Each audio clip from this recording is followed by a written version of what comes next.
I was diagnosed with hepatitis B. Palagi pagod yung katawan ko, walang ganang kumain, parati ding masakit yung tiyan ko, at naninilaw din yung balat ko noon. Hi, I am Teddy Gregorio. Before anything else, isi-share ko lang muna yung aking mga nararamdaman sa aking katawan. So first of all, I was diagnosed with hepatitis B.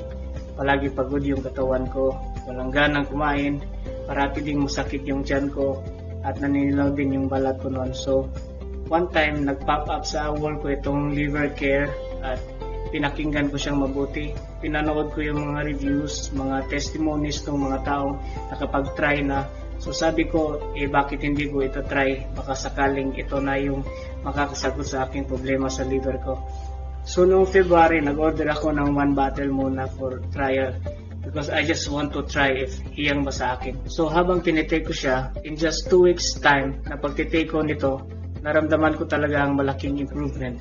Lalo na sa tiyan ko at yung paninilaw ng balat ko nawala.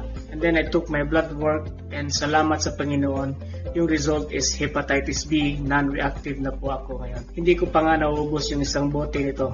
So yun yung aking testimony at experience personally sa liver care na ito at napakalaking tulong ito sa akin. Thank you so much Liver Care for the help. Thank you dahil marami kayong natulungan dito sa supplement na ito. At sana itong aking testimony ay makatulong din sa iba na may pinagdadaan ng health issues na kagaya ko.